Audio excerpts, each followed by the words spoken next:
तो देखिए राजा बलि पूर्व जन्म में कौन था, आइए जानते हैं। राजा बलि पूर्व जन्म में एक जुआरी था, जुआ खेलता था। एक दिन क्या हुआ,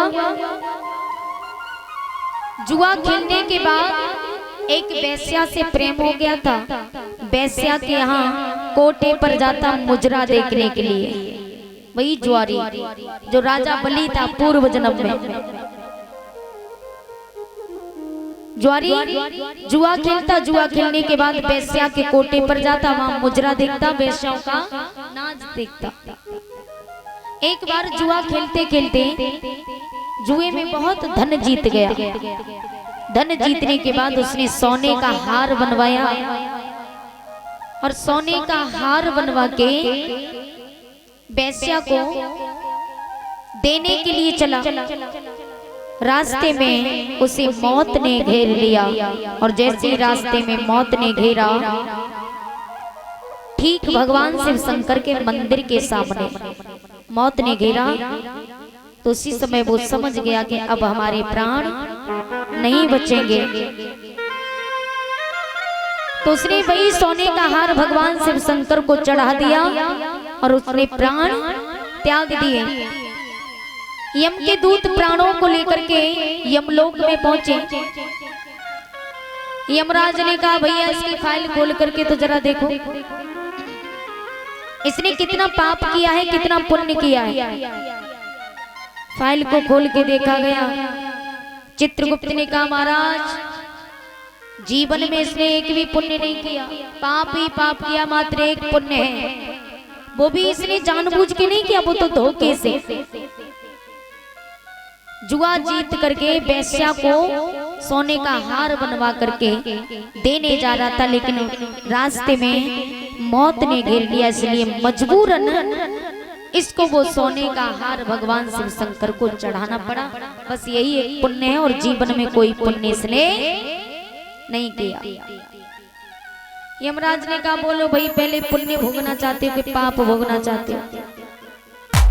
जुआरी भी बड़ा चालाक था, उसने कहा पाप तो भोगना ही भोगना है,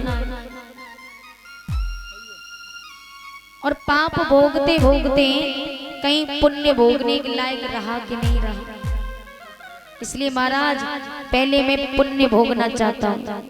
यमराज ने कहा बोलो क्या चाहते, बोले मुझे थोड़ी देर के लिए इंद्र बना दो। महाराज इंद्र बना दिया। अब मरने के बाद भी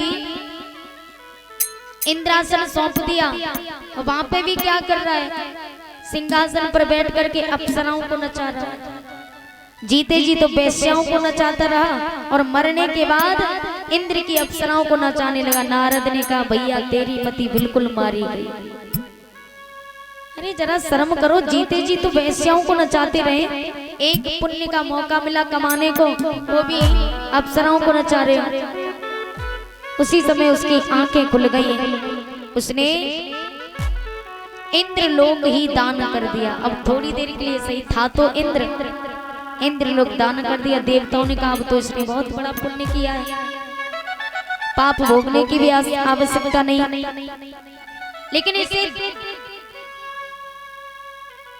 देवताओं के कुल में तो नहीं भेजा जा सकता, लेकिन इसे दैत्य कुल में जरूर भेजा जाए। राक्षसों के कुल में भेज दिया। हिरण्याकश्यप के पुत्र प्रहलाद, प्रहलाद के पुत्र विरोचन, विरोचन के पुत्र राजा बलि बन करके आए, वही जुआरी। तो राजा बलि ने प्रण किया, मरने के बाद जब उन्होंने पुण्य किया, दान किया था, इंद्रलोक दान कर दिया, मरने के बाद भी जन्म मिल गया तो भी दान करते ही चले आए। 101 यज्ञ करने का प्रण किया, 100 यज्ञ कर चुके थे, लास्टवां यज्ञ रह गया था। भगवान श्री हरि विष्णु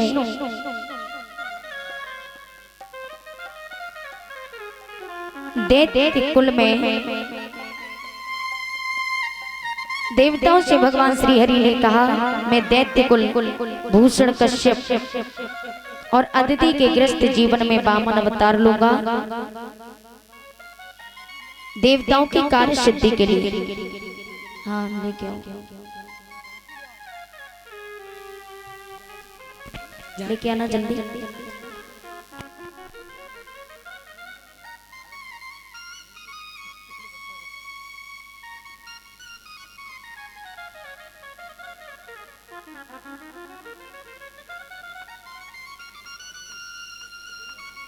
श्री राम। आज वामन भगवान देवताओं की कार्य सिद्धि के लिए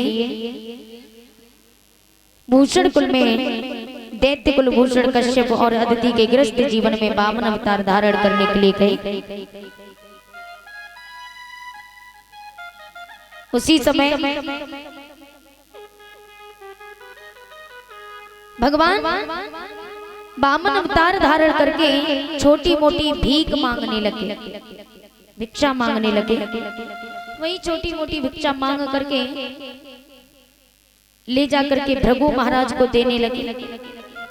भृगु महाराज ने कहा यदि हमको प्रसन्न करना है, यदि हमें प्रसन्न करना है तो आप राजा बलि के मंडप में जाओ और त्रिलोकी की भिक्षा मांग करके लाओ। तो भगवान राजा बलि के यहाँ गए। भगवान का जो वामन अवतार है, वामन अवतार लेकर के राजा बलि के दरवाजे पर जाते हैं। श्री राधे।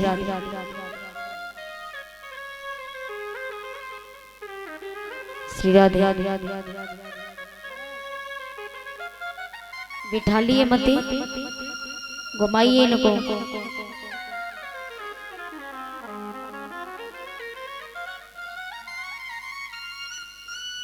बोली वामन भगवान की जय, जय जय श्री राधे श्याम।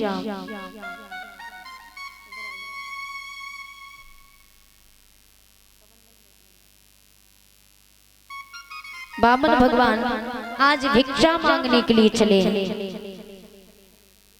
और देखिए वामन भगवान आएंगे, सभी वक्त जो श्रद्धा बने उनके कमंडल में छोड़ते जाना, ठीक है, जितनी भी श्रद्धा हो।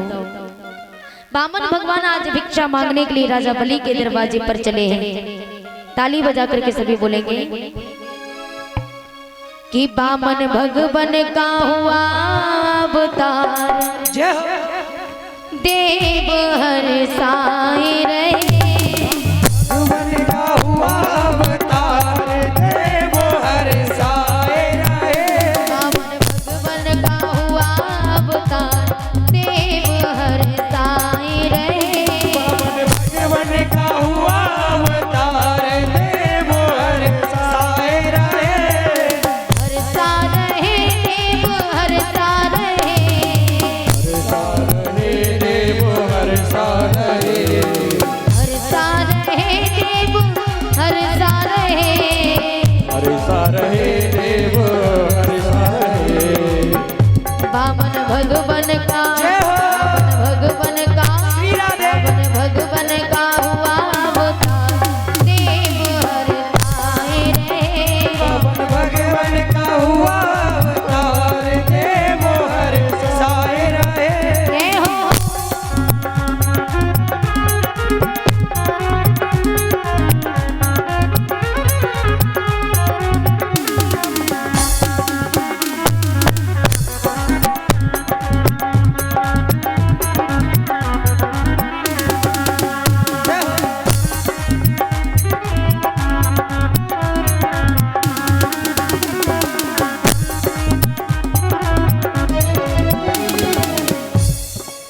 हाथ कमंडल छाता सोहे, हाथ कमंडल छाता सोहे। हाथ कमंडल छाता सोहे। हाथ कमंडल छाता सोहे। ओ हाथ कमंडल छाता सोहे। हाथ कमंडल छाता सोहे। इनकी झांकी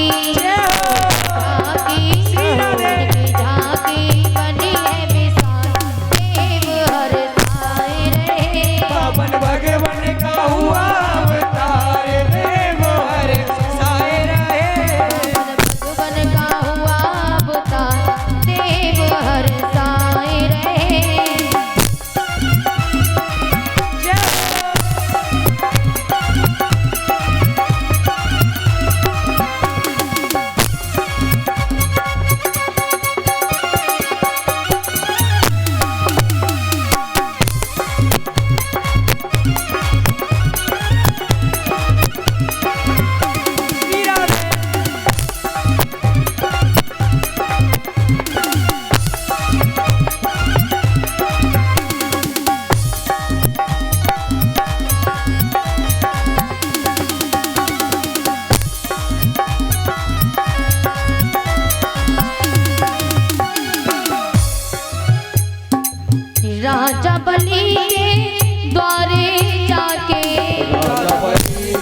के द्वारे जाने।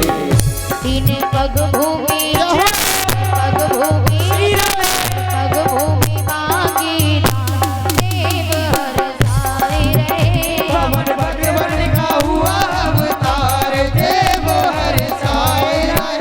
पवन भगवन का हुआ अवतार देव हर साए रहे।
बोली बावन भगवान की जय हो। बावन भगवान राजा बलि के दरवाजे पर पहुंचे। राजा बलि ने भगवान को देखा, उसी समय स्वागत किया। स्वागतम ते नमस्तुभ्यं ब्रह्मं किं करामते ब्रह्म ऋषिणाम तपः साक्षात् मने गुरु धर्म। राजा बलि ने जैसे ही भगवान को देखा, कहा मैं आपका बहुत बहुत स्वागत करता हूँ। मुझे ऐसा लगता है कि आपके दर्शन करने के बाद मेरी तपस्या पूर्ण हो गई। हे ऋषिवर, बताइए आपको क्या चाहिए। बामन भगवान ने कहा मुझे क्या चाहिए, मैं ठहरा बाल ब्रह्मचारी, मुझे कुछ नहीं चाहिए। मेरी मैया ने धूप से बचाव के लिए छाता दिया है, बारिश से बचाव के लिए छाता है और पानी पीने के लिए कमंडल है, मुझे भला क्या चाहिए। राजा बलि ने कहा नहीं नहीं, हमारे दरबार पर जो आते हैं हम उन्हें बगैर कुछ दिए जाने नहीं देते, मांगो क्या मांगना चाहते। भगवान ने कहा नहीं मानते तो हमें 3 पग भूमि दान कर दो। राजा बलि हंसने लगे, बोले 3 पग भूमि में तो झोपड़ी भी नहीं डल पाएगी। बोले इससे आपको क्या करना, देना है तो इतना दीजिए वरना नहीं। राजा बलि ने कहा ठीक है। भगवान कहते हैं ऐसे नहीं, संकल्प करना होगा। पहले आप संकल्प कीजिए और जो संकल्प की बात आई गुरु शुक्राचार्य समझ गए ये कोई साधारण बालक नहीं है। राजा बलि की पुत्री का नाम था रत्नमाला। रत्नमाला ने देखा ओहो इतना सुंदर बालक, काश में इसकी माँ होती और मैं इसे अपने स्तनों का दुग्ध पान कराती। भगवान ने मन ही मन में आशीर्वाद दे दिया है, बस तो ऐसा ही होगा। लेकिन अभी नहीं, द्वारका में जाकर के, तभी तो रत्नमाला द्वारका में जाके पूतना बनी। शुक्राचार्य ने देखा, अंतर ध्यान करके बोले, राजा बलि को एकांत में ले गए, बोले पागल हो, ये कोई साधारण बालक नहीं, ये स्वयं श्री हरि नारायण पधारे हैं। राजा बलि प्रसन्न हुए, बोले गुरुदेव यदि मेरे दरवाजे पर प्रभु हरि नारायण आए हैं तो मैं पीछे नहीं हटूंगा। अंजलि में जल लेने के लिए हाथ बढ़ाया तो भगवान जल डालते हैं तो गुरु शुक्राचार्य ततैया बनकर के सागर की नौक में बैठ गए। पानी नहीं आ रहा, भगवान ने समझा कोई कूड़ा करकट अटक गया है। भगवान ने एक सीख ली, सागर की नौक में डाली तो शुक्राचार्य की आंख फूट गई। दौड़े दौड़े बाहर निकल करके आए, आंख पे हाथ रख करके कहा कि लेत है कोई देत है कोई, आंख शुक्र ने व्यर्थ में खोई। लेने वाला कोई और, देने वाला कोई और, मेरी आंख फालतू में चली गई। भगवान ने संकल्प करने के लिए जल दिया। राजा बलि ने संकल्प कर दिया। अब तो भगवान ने विराट रूप धारण कर लिया। राजा बलि भगवान के पांव के अंगूठे कितने बराबर हो गए, इतने बड़े भगवान बन गए। राजा बलि इतने से लग रहे हैं भगवान के सामने। राजा बलि ने कहा प्रभु ये तो नाइंसाफी है। बोले इससे आपको क्या मतलब? मेरे पाँव में अपने पाँव छोटे करूं या बड़े करूं, तुम्हें क्या लेना देना? बोले ठीक है। एक पैर में पूरी पृथ्वी को माप लिया, दूसरा पैर आकाश में रखा। ब्रह्मा जी ने कहा ये शुभ अवसर है। ब्रह्मा जी ने कहा मैं क्यों मौका गवाऊं। जैसे ही भगवान ने आकाश में दूसरा पैर रखा तो एक ही पैर में भगवान आकाश पूरा नाप लेते हैं। ब्रह्मा जी ने भगवान विष्णु के पैर के नीचे कमंडल लगा दिया। उसी जल से चरणों को धोकर के जल कमंडल में लिया। उसी जल की गंगा मैया बनी। बोली गंगा मैया की जय हो। उसके बाद भगवान राजा बलि से कहते हैं बताओ अभी मेरा एक पग बाकी है। राजा बलि ने सिर झुका लिया, कहा प्रभु दान बड़ा होता है कि दानी बड़ा होता है? माने दान बड़ा होता है या दान करने वाला बड़ा होता है? भगवान ने कहा दानी बड़ा होता है, दान करने वाला बड़ा होता है। राजा बलि ने अपना सिर झुका दिया, प्रभु एक पैर मेरे सिर पे रख दो। तीसरा पैर भगवान ने राजा बलि के सिर पे रखा।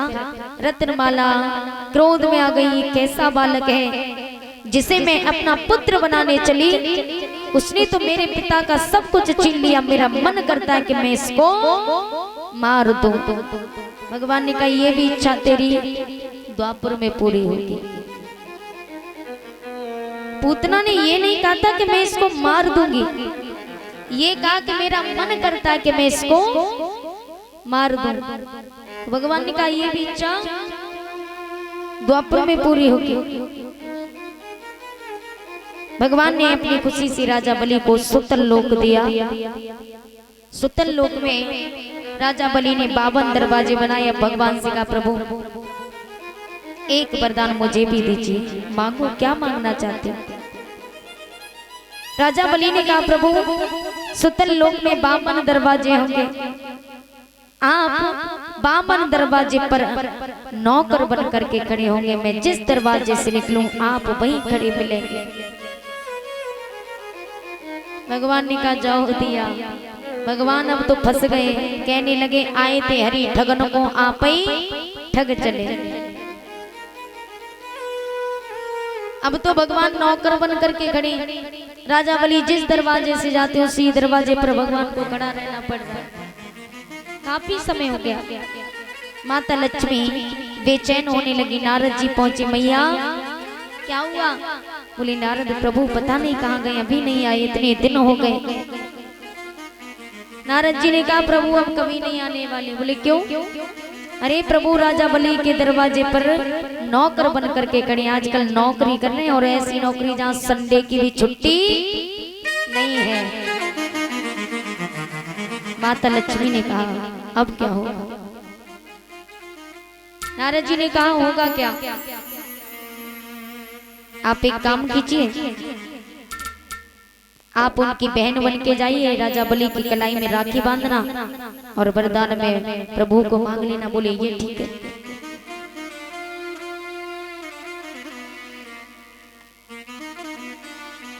माता लक्ष्मी राजा बलि के दरवाजे पर पहुंची और कहा भैया अपनी कलाई आगे करो। राजा बलि ने कलाई आगे की, माता लक्ष्मी ने राखी बांधी। तो राजा बलि ने कहा मांगो, क्या मांगना चाहते हो?